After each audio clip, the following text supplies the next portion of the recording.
Chapter 19. Rain doesn't come home when I call. On our kitchen counter is a clock that is not electric. It's round and blue, and on the face is a drawing of an ocean wave. Above the wave are the words Atlantic City. The morning after the superstorm, I tiptoe out of my bedroom and into the very quiet kitchen. The first thing I look at is the clock. The hands are pointing to 8:05.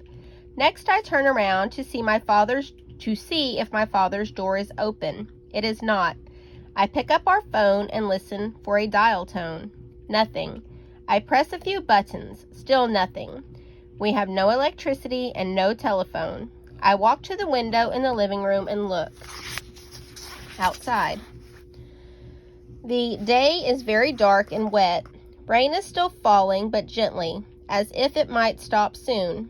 The leaves on the trees are fluttering a little, and the wind is not roaring like it was during the night. In our yard, 2 trees have fallen, the birch and the elm. The birch tree came up by its roots. The tips of its branches are resting on the porch roof. The elm tree snapped just above the ground. It fell in the other direction, across the road, and took the power lines with it. Also, one of our oak trees split down the middle, and the top part snapped off another. There are branches and leaves everywhere I look. I peer outside over to the driveway, which is covered with branches and leaves like everything else, and follow it to the road. I draw my breath in tight. I realize that I can see that the stream that runs alongside Hood Road. This is the first time I've been able to see the water from so far away. As I mentioned in chapter 15, where we live, there has never been more than 10.5 inches of water in the stream, but now the water is so deep that it's flowed over its banks and flooded both the road and the lower part of our yard. It rushes along fast and hard and swollen like a river, and it couldn't fit under our bridge, so it roared over it. The bottom of our driveway has washed away.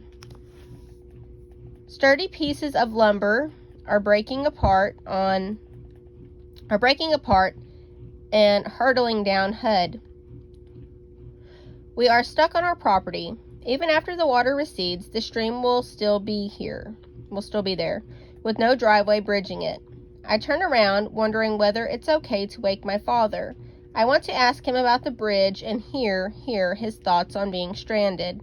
I'm about to knock on his door when I realize I haven't seen Rain.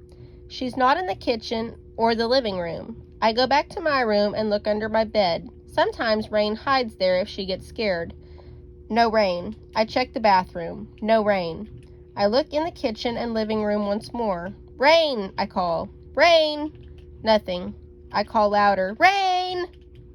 Suddenly, the door to my father's room bursts open. Rose, quit yelling. I let Rain outside. She had to pee. You let her outside? When? I don't know, a while ago. Did you let her back in? No. Why didn't you?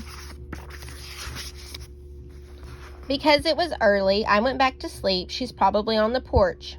I forget about the trees and the water and the driveway and being stranded. I fling open the front door. The porch is wet. Everything is dripping and the couch is soaked. Rain is not there. I call her name again. Then I step onto the porch in my bare feet. I stand at the top of the steps and call, Rain! Rain! Rain! Rain! Into the gray morning. The only sound I hear is dripping. I begin to breathe very fast. I think this is a sign of panic. 2, 3, 5, 7, 11, I say. 2, 3, 5, 7, 11.